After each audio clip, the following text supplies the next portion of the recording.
What's up, guys? Welcome back to the 2018 SNET's College Football Podcast. We're actually live streaming. I guess this isn't technically live, but we are watching Miami LSU live, is what I was trying to say. Guy just got ejected for the targeting rule. I wanted to address that just really quick. Like, we didn't talk about that beforehand, like a topic that we were going to talk about, but maybe we've talked about it on some pods before, but that rule seems kind of ridiculous, doesn't it? Yeah, we really don't like the ejection aspect, especially of it. It seems ridiculously harsh. I mean, you can have the penalty and everything, but then having a guy ejected can really be a game changer. Yeah. I think having a penalty is enough. So I don't know why they haven't looked at that or trying to change that. Yeah, I think And sometimes, I mean, you see sometimes where they review the ejections after the game and then they overturn it, Yeah. and then so the guy won't get suspended for the next half or whatever. Right. But to fuck that up during a game and kick a guy out is I understand, kind of a big deal. Oh, that was a good catch. I understand, like, he's so excited. Like, making the game, like, safer, like, I get that. But, changing the outcome of games because a lot of these hits are also everything's so bang bang. So, like, Yeah. I think a lot of the times, like, yeah, there's some stuff that's egregious and that's the rule or whatever, but I just think kicking a guy out for the entire game when when there's a personal foul, like, how is that any different than, like, how it's so subjective? Because, like, what about a D end that, like, grabs a quarterback and, like, suplexes him? You know what I mean? Yeah. So, like, I don't know. I just think it's kind of ridiculous. But anyway, You can basically get into a fight and not get kicked out, but you get kicked out for that. Yeah. Another big play from Miami, and Michael Irvin is going nuts. Michael Irvin's loving it. All right, so basically what we're going to do during the weekly pods is we're going to recap the biggest games for the previous Saturday. Like, we're usually, I think, going to meet on, like, Sunday nights. So we're going to recap yesterday's games, recap some notable bets that we had, talk about, like, what our records were, whatever. Those bets will be posted in the description section under each of the videos, so you guys can see that we're not just bullshitting you. These were bets that we made or whatever, and I won't just post only the wins. Like, our bets will be made and on there before the games are played. So, it's going to be what it is. But we'll have, I figured, like, have something like performance of the week. Like, we pick an individual or a unit from a team that we felt like did really well and should be talked about. Same thing with, like, the opposite of that, like the loser of the week type of thing, which I think we got a few of those. Yeah, there could be a few this week. So as the roommate is slamming doors during the podcast, so yeah, let's get into the marquee games yesterday. We had Washington Auburn. It was a 3:30 kick on ABC. I'm sure a lot of you guys watched that. That game went pretty much how I thought it would go. I thought it'd be kind of kind of like a street fight type of thing, that I thought Auburn would be, I guess, like, more dominant in that kind of battle. But I actually was pretty impressed with Washington. The main takeaway I had from that game is Washington, I think, had 6 red zone trips and just 1 touchdown. And that's funny. You can't win games doing that. But what'd you think about that game? I was pretty drunk. Obviously, the Ohio State game going late kind of took up half that game or something like that. Mm-hmm. But my drunken analysis was that every time I looked up, it seemed like Washington was in the red zone, and they only put up, 16 points? Yeah, they really struggled in the red zone, and that was pretty much what the game came down to. It looked like both quarterbacks played pretty well. Mm-hmm. Both defenses played really well. That's pretty much how we thought it was going to go. Me and Corey both had the under. I don't know if you or Steele did, but I didn't have that. I had Auburn. 3 of us actually bet Auburn minus 2.5 or 3, I think, and they covered whatever we had. But yeah, you guys had the under, and so we had a pretty good feel for that game. But I guess the question is, it doesn't knock Washington out of the playoff, but it definitely hurts their chances. Like, they pretty much have to win out. I mean, no 2-loss team has made it yet. Yeah, they'll have to win out. Yeah, so it's going to be tough. And I think, it's funny, like, when I heard the commentator saying, like, the Pac-12 put on a good showing, like they represented themselves well. Yeah, but that's not there's good no enough. moral victories, man. Like, you Yeah. need to win these games. So, like, Washington needs to win that football game. Like, these teams need to win these games. And it hurts the Pac-12, obviously. I'm not going to say the Pac-12, other teams still have a lot of good chances to have good resumes. Yeah. Like USC does, Stanford does. Right. Washington, though, is definitely hurt by this because I don't think they're going to win out the rest of the way. I don't either, right.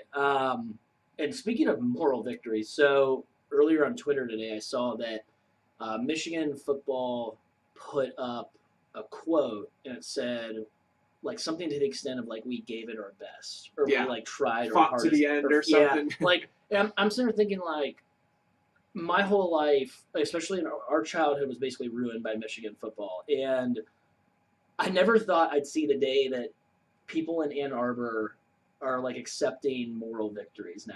And, like, it's pretty pathetic, to be honest. Yeah. I mean, I bet Notre Dame in that game, but I thought Michigan would put up much more of a fight. And I was really surprised at, like, Notre Dame looked like they were on the hunt from the get-go. Like, they looked like they were ready to play in that game. The one concern I had about Michigan going into this year was Shea Patterson having all that pressure on his shoulders, like being the savior of Michigan football. And he wasn't, like, that great at Ole Miss. Like, he was a very highly recruited kid, but a lot of his stats were in garbage time. Against a lot of the Power 5 opponents that they played, he didn't really perform that great. Yeah, and he's always had turnover issues. Yeah, so, like, I was kind of curious to see, like, how good he was actually going to be, and I thought he would look better than he did yesterday. But the thing is too is I don't think we want to, like, overreact to week 1 stuff quite yet. I will say that Michigan is lacking playmakers, and their offensive line is not as good as I thought it would be. But having said that, Notre Dame is supposed to have, like, a pretty elite defense, and so we'll see how Michigan responds after this. But, my takeaway was I just felt like, I don't know, even though Michigan football's Twitter handle put out, like, they tried their hardest, I actually thought it was a really uninspiring performance. Yeah, they lost by 7. I didn't really think it didn't feel like they were in the game. No. They scored with, like, 2 minutes to go to cut it to 7. Mm-hmm. And then they had a shot at the end. It was kind of a long shot. They had, like, less than a minute to go the length of the field and get a touchdown. So they were just, early on Notre Dame got up, and they just felt like they controlled the game, played really well defensively. Yeah. Michigan did not look that much improved on offense. So that's definitely still a concern for Michigan. Like you were saying, they just don't have, like, they have no explosion on offense. You don't know where, like, big plays are going to come from, so that's a big problem for them. Yeah, because they pretty much have to be, like, perfect then. Like, you can't just dink and dunk your way down the field every drive. Like, you got to have big plays to beat the elite teams. And yeah, it's just an offense that I'm surprised that I thought Harbaugh was going to be, like, a little better of an offensive guy. But, he's a quarterback. Their offense just looks like so archaic and slow and I mean, how are they, like, any different from Iowa besides just having, like, basically a couple better players on defense? Just more talented. That's it. Mm-hmm. I think I don't know. Were those, like, the main marquee games? I'm trying to think if there's any other, like, ranked. Was there ranked teams that played each other? Yesterday, those were the 2 big ones, okay. And then the other 2 big ones are the one we're watching right now, and then tomorrow night, Florida State, Virginia Tech. Yeah, so I guess we can preview. I mean, this pod will probably be up. It'll be up before. It's going to be up before that actual game airs. But I mean, we both bet Florida State -6. We felt like it's at home. They're more talented. There's a lot of question marks in Virginia Tech, even though 2 of us in this pod picked Virginia Tech to win their division. I think that's more a product of the mediocrity of the division. So I think Florida State, though, we talked about this. Like, we're expecting, like, more of a bounce back year. They're really talented. Like, they recruited as well as anybody the last 3 to 4 years. So I expect them to cover that actually pretty easily in that game. I think they're going to win that game by 10 plus at least, and then. But I don't really have any other thoughts on that game besides that, I guess. Yeah, I mean, like you said, I expect Florida State to bounce back. They've got too much talent not to, really. I'm expecting Cam Akers to take the next step and become an elite running back. Yeah. Probably a Heisman contender.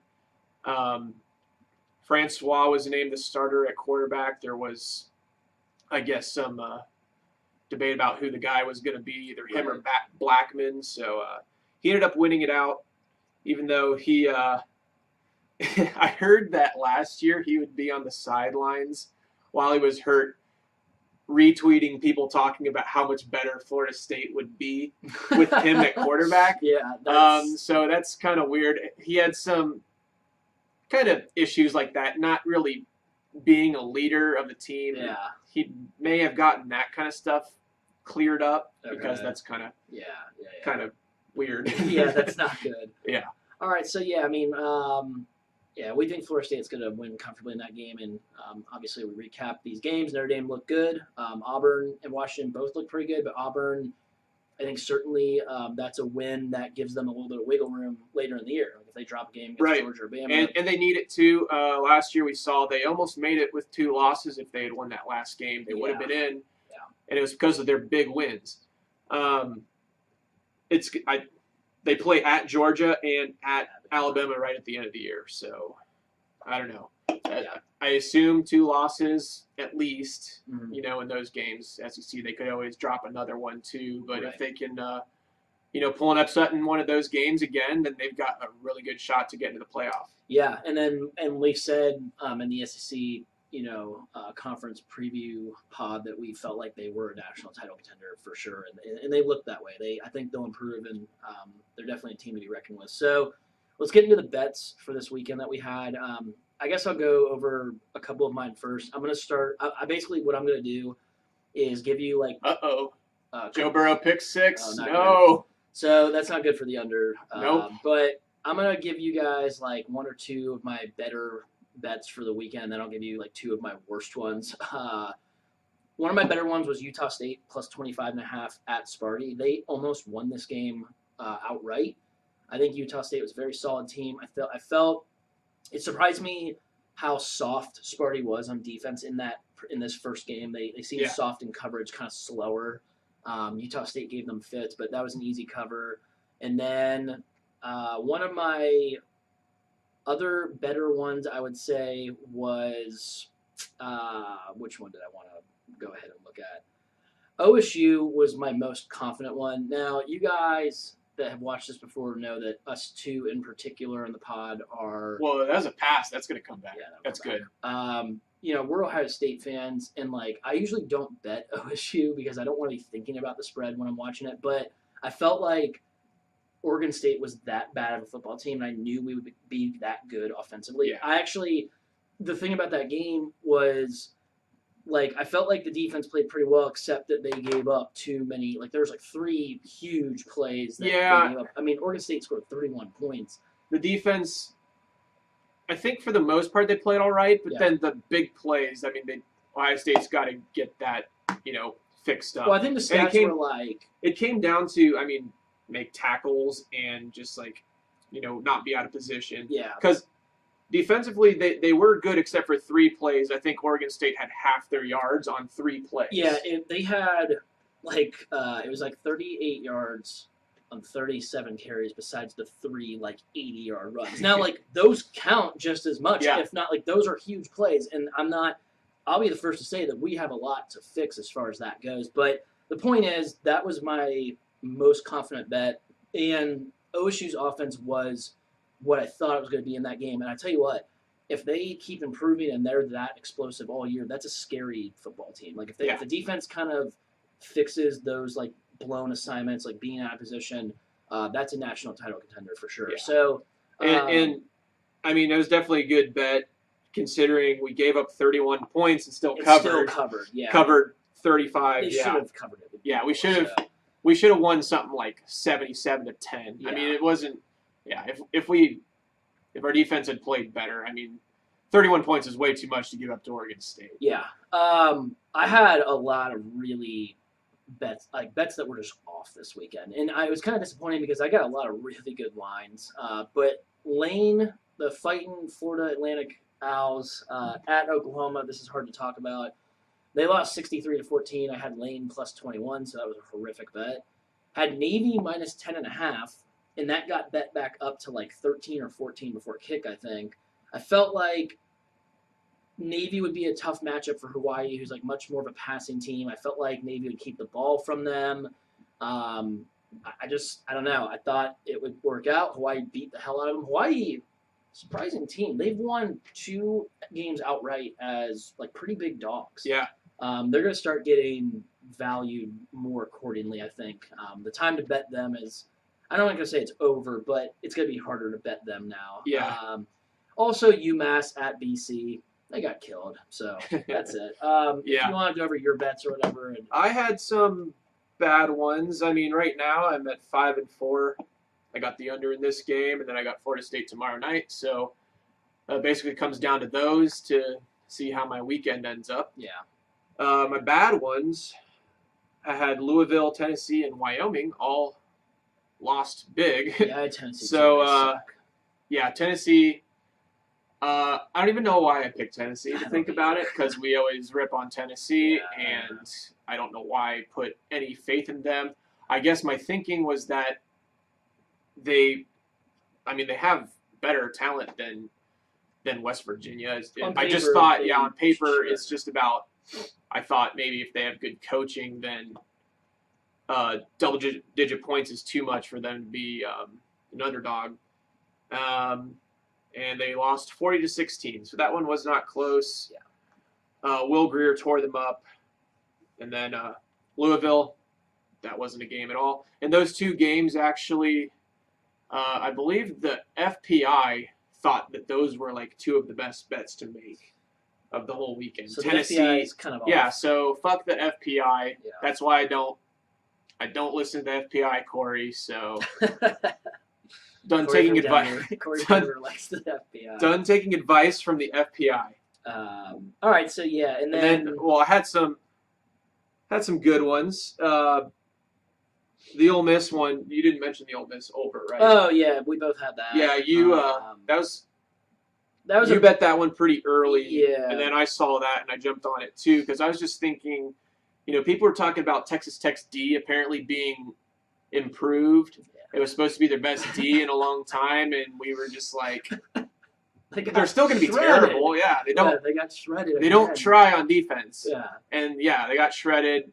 That one was, we had the over locked up in that one early, fourth quarter. Yeah, that was easy. A lot of big plays. Yeah. So yeah, you had some good ones. I think we've all actually been kind of 500-ish for the week. Yeah, we're hovering around there, and then I think we all have. Well, you don't have anything tonight, but I think we all do tomorrow night. Except for Corey from Denver, who doesn't have his boys, Virginia Tech, or he's going to bet against them either. But Steele does have FSU -7. Steele, I guess I'll mention a couple there. Steele had Appalachian State plus 24.5. I'm kind of regretting that I missed that game because I was telling Addison before this pod that I've seen some advanced metrics that had Appalachian State rated as like a top 25 to 35 team. Like there's a couple of sites that I saw that had them like ranked in the top 25. So I think a lot of people, I kept seeing yesterday, this kept frustrating me that like the announcers and like people were saying, 10 or 11 years ago today, they beat Michigan. That's when they were an FCS team. They don't have, I'm not saying like this is the most, talented team, but like they're way more talented than they were at that point. They're an FBS team now. They're solid. That was way too many points in that game. And Penn State, I think, again, like we don't want to overreact in week 1, but Penn State cannot play that poorly on defense and compete for the Big Ten and the national title. Yeah. So them and Sparty both had, down weeks where they just kind of survived. Next week, both of them have road games against Power 5 teams. Yeah. So it'll be interesting to see if they can, play better. Maybe these were flukes. We'll find out a little more next week. They don't play great teams next week, but they just got to take care of business. Yeah. Steele I think is like 7-5 without his pending bets. Corey looks like he's maybe like 6-4, 7-5 or something. Yeah, we're all just like a hair over 500. So we're doing all right. Corey had Ole Miss. He had the spread in that game. Yeah, it's a good bet. Yep, won by 20 as a 2-point dog, so that's a good bet. Yeah, he also had. I'm trying to see if there's some other. Oh, he had Texas, Maryland over at 53. That was piece of cake for him. So. Yeah. I think like I said, we'll put our bets for the upcoming week in the description under the video, and you guys can get those midweek when these lines start to kind of come to fruition. But let's go ahead and get into our performance of the week. This is where we're going to just kind of tip our hat to, an individual on a team or a particular unit. I felt like a position group, like if the O-line for somebody played really well or whatever. Did you have a particular unit or player that you wanted to give, tip your hat to, performance of the week? Yeah, I had a player trying to pull up his numbers here. Okay. I can give you guys Steele's real quick. He had, what's the kid for Purdue's last name? Oh, Rondale Moore. Yeah, I thought it was Moore. Rondale Moore on Thursday night against Northwestern. If you guys didn't get a chance to watch Purdue, try and catch some Purdue games this year. This is a true freshman. I believe he's like 165 pounds, squats 600 pounds. I mean, this kid was like a little jitterbug all over the field. He'd get the ball, and he was special with the ball in his hands against Northwestern. Yeah, and this is a kid that, he plays for Purdue. He had chances to go to much bigger schools. Yeah. Like, he could have gone to Ohio State. Like, he could have gone to Bama, Florida State were the two other schools. So this is the kind of kid that Purdue usually doesn't have, and he looks really good. So they said it's their best recruit on paper ever, so it makes sense that he was really good for them. But yeah, go ahead with your guy. Mine is Will Greer. I was thinking about and he went 25 of 34, 429 yards and 5 touchdowns. So, like I was saying earlier, I don't know why I went with Tennessee. I mean, we always talk up Will Greer on the pod too. I should not have doubted Will Greer. So I'm sorry, Will Greer, for picking against you guys, and I won't make that mistake again. Yeah, live and learn. Okay, yeah, so I'm going to go with a unit, actually. I felt like Notre Dame's, their defensive line was a big reason why they just stifled Michigan pretty much the whole game. Michigan started getting some yards towards like the end of the second half when they were trying to build momentum and come back in that game, but I felt like Notre Dame played lights out. And you could have said that about a lot of different units this week. Like Auburn's defensive line was, I think, like a noteworthy one. But Jerry Tillery, specifically on the line, played really, really well. Like I actually saw, I think it was Pro Football Focus, they had grades out for their like all-week defensive team. There was Tillery made it, Tevin Coney from Notre Dame's front seven, he's a linebacker. And then Ohio State had two guys, Draymond Jones and Joey Bosa, who both played lights out. So, Nick Bosa. Not Joey. Yeah, Nick. So, those two guys were lights out too. Yeah. So, I felt Jerry Tillery specifically, and then that. But I wanted to give props to that line because I felt like they really showed up and helped Notre Dame win that game. So yeah, they look good. Let's move into our losers of the week, and I think there was now. I guess I said, like, we could have an individual or unit. I guess you could name, like, a team, too. This is kind of like a first-time thing that we're doing this. So there were a lot of losers this week. I believe Steele had – or you can go ahead and give yours if you're ready, and I'll find Steele's if he has his. I've got 3 in particular. Okay. All are, historically good programs that, have had trouble the last several years. Michigan, Texas, and Tennessee. They're all teams that we like to make fun of. Yeah. All teams that we don't really like. Mm-hmm. And, well, first I'll just start with Michigan. Harbaugh, yet again, can't beat a rival, can't win a big game. He's now, he was 1-5 against Ohio State and Michigan State. And Penn State. Yeah. Or is it? Or I think not Penn State. Or not Penn State, is it? Okay. Because he's been there 3 years. Okay, gotcha. And then now I guess you can chalk this one up as another rivalry loss, I guess, considering basically a rivalry game. Yeah, I guess so. I don't know. It's just funny that they were talking about Harbaugh, like, giving him a lifetime contract in the offseason. That's the dumbest thing ever. I don't get it. Yeah. Yeah. The thing is, I don't know who Michigan could get as a better coach than Harbaugh.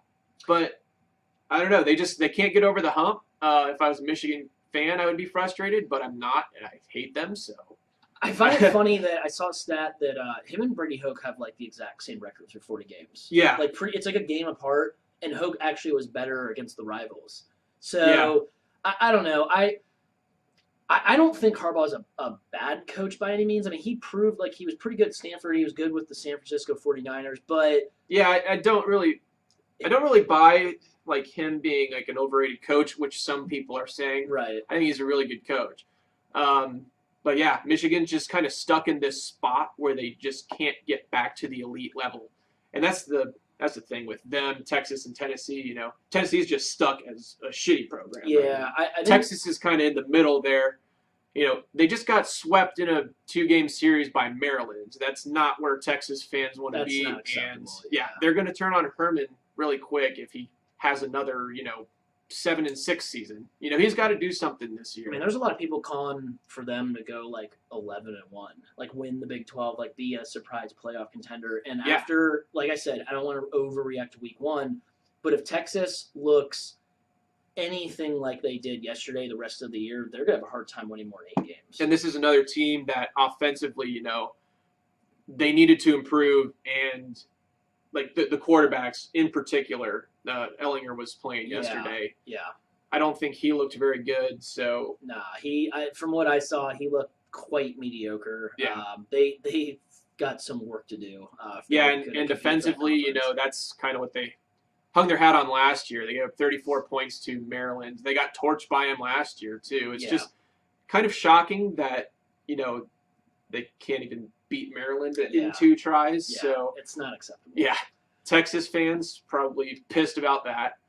And then Tennessee, I don't know. They didn't even put up a fight yesterday, so pretty embarrassing. Everyone keeps expecting them to come back eventually, but they had a couple decent years, a couple years ago. Yeah.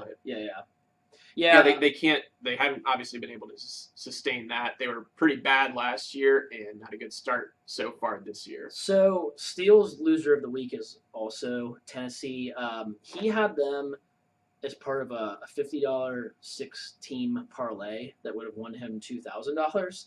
Tennessee was the last leg. He hit the other 5, and Tennessee just didn't put up a fight, like you said, cost him. So he says that he is 100% his loser of the week. I forgot to mention his performance of the week. He actually had a few. He said Auburn's defensive line, which I mentioned was like a noteworthy one. He said that he's very impressed with Notre Dame's offensive line. So Notre Dame on both sides of the line did very well considering the competition they played. He felt they did very well against Michigan, which Michigan in the second half, their defense did look more like what we thought they were going to look like, and that kept Michigan sort of in that game. But Michigan's offense, which is a good segue for me here, is that's one of Steele's other like losers of the week. And their O-line, like we said, they just didn't play well as we thought they might have. Shea Patterson just didn't really look that good. I mean, when I was watching the game with Scott from Toledo, we were sitting there thinking that, like, is it that ridiculous to leave Dylan McCaffrey in the game?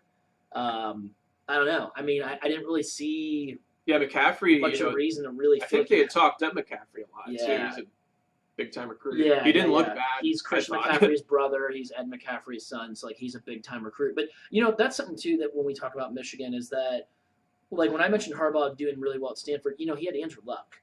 And he it seems like if he doesn't have that elite quarterback, they could be in trouble because he doesn't seem to recruit these explosive playmakers.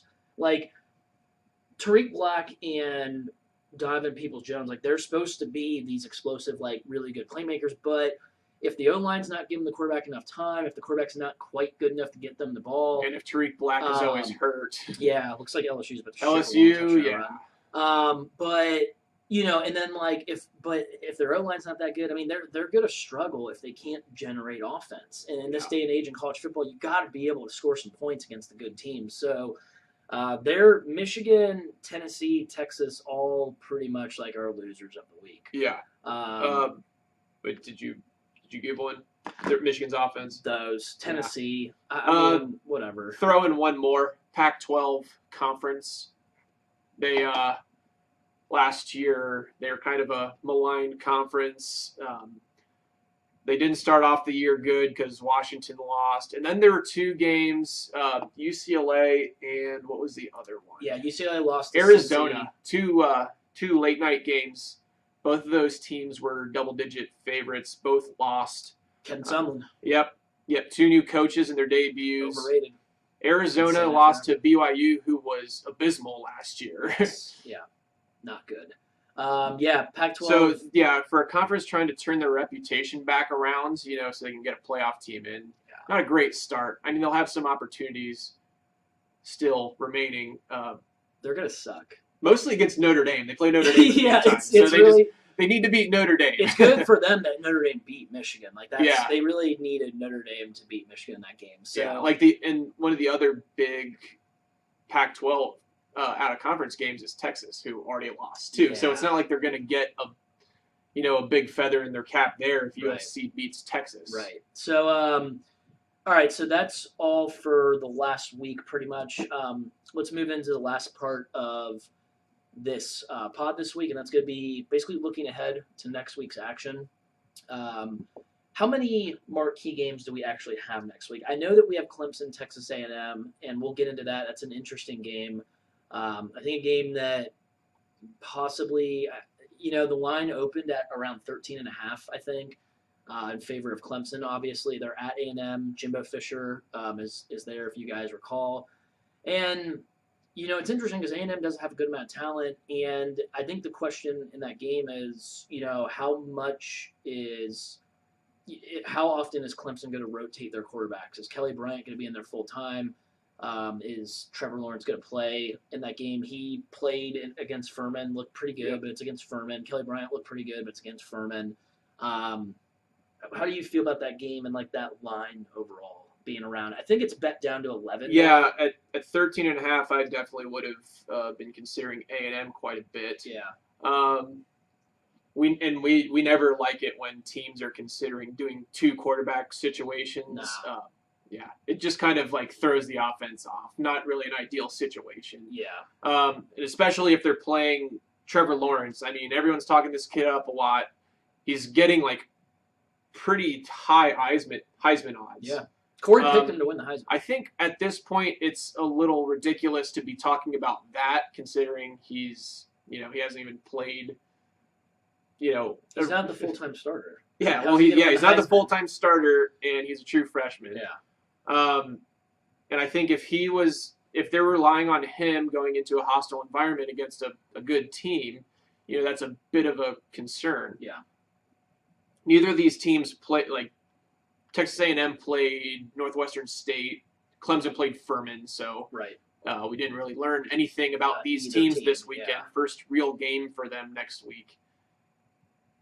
So, I don't know. That was my initial thought, taking A&M. Like you said, it's coming down, so we'll see where it ends up. Yeah, I guess if it was at I don't know. I don't want to say. I guess at around 14, I would definitely take A&M just because I feel like there is enough talent there. I think Kyle Field's actually an overrated home field advantage, but the point is it's not at Clemson, so I feel like I think I would probably go with A&M at that point. But if it's 10 or less, I guess maybe I would lean Clemson, but I'm not really sure yet. I have to look at that one, but I think it'll be an interesting game to kind of really see where these teams are at, see what Clemson's about. If Clemson beats the shit out of them, then maybe Clemson is what we all kind of thought they would be this year potentially. But it will be interesting to see the dynamic and how the rotation of the quarterbacks, how that unfolds. So that'll be and how A&M looks with Jimbo and that whole new staff. Yeah, but I do think we probably agree though that I think we're expecting Clemson to win this football game though, right? I think we're expecting them. It might be. Maybe it'll be a little tougher than expected to begin with, but I think at the end they'll pull away more than. I think it'll be a tough game. Yeah, but of course I expect Clemson to win. Right. As far as other, we've got. I'm trying to look at the top 25 for next week. So USC plays at Stanford, and as we just alluded to at the Pac-12, they got to prove themselves, but they're playing each other in this game. Yeah. I got to see a little bit of these teams yesterday, and to be quite frank, I wasn't really impressed. I think Stanford played Friday night. Friday night, yeah. But either way, I saw a little bit of these teams, and I wasn't really that impressed with either one. It is week 1. Yep. But I really, it's kind of interesting. So Stanford, I believe, is around a 4.5 point favorite right now. I think I would probably just take SC as the short road dog, like getting anywhere between 3 and 5 points. I think they're actually more talented than Stanford. I think it's just a matter of the quarterback being a kind of a question mark right now. They didn't look too great against UNLV, which you were expecting that though. You bet UNLV, and they covered. So, but how do you feel about that game? Like, where would you lean as far as spread? Who do you think actually just wins that game? It's tough. At this time of year, I might say Stanford. Mm-hmm. I think USC could be the better team by the end of the year, just because they're playing a true freshman quarterback also, right, who it looked like did pretty well yesterday. Yeah. It's against UNLV, yeah. So going up against Stanford, completely different. I think both of these teams surprisingly gave up quite a bit on the ground, I think. Well, not really. Stanford didn't do that bad.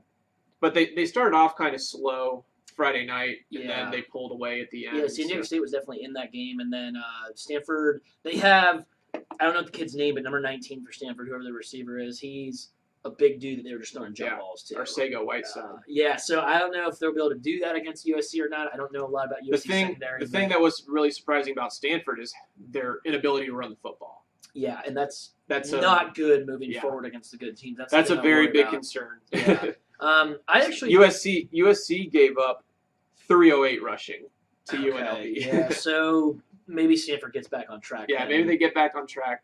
That's a game that I'll have to look a little more into. I would say at first I like USC as the short road dog, but if they give up 308 to UNLV, that I need to look into that because Stanford has Bryce Love, and that's what they do. They run the football. So I would probably take USC in the points. Yeah, but Stanford, as far as winning, but predict Stanford. Probably predict Stanford to win the football game. Yeah, it'll be interesting. The only other game that I saw that I think could be interesting is Georgia plays at South Carolina, and Georgia right now it looks like, depending on who you go through, it looks like they're a 9.5 point favored.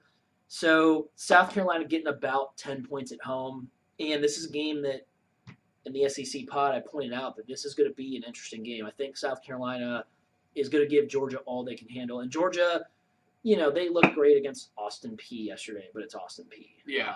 So I don't think we know a ton about Georgia, but what we do expect, though, I would think, is probably a pretty good game, a pretty tough battle, I would say. If Mark Richt was still coaching, they would lose this game too.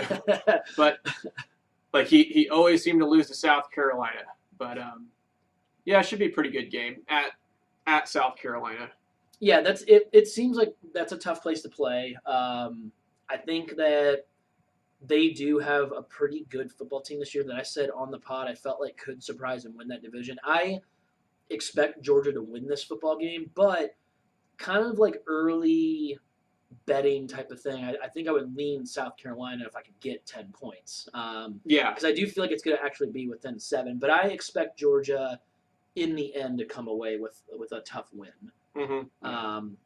So I think there's not a lot of marquee games next week. There really aren't. I think when we get into week 3, there might be some more as we look ahead. I guess we got OSU. I feel like there are fewer big or out of conference games this year. Yeah, it doesn't look like there's as much. Week 3, we've got USC and Texas, and then we've got OSU and TCU, but and then LSU and Auburn, but that's not out of conference. It's still a decent game potentially, but so.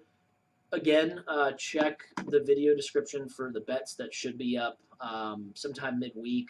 But, as far as, like I said, moving forward, this pod will be pretty much right after each Saturday. We'll recap the games from before, go through some bets, talk about performances of the week, losers of the week, and then basically start looking ahead to the next slate of games, at least the marquee ones or whatnot. So anything else you want to add at the end, or? I don't have anything else to add. Okay. All right. Well, you guys enjoy the rest of your weekend and week, and we'll see you next week for the next slate of games.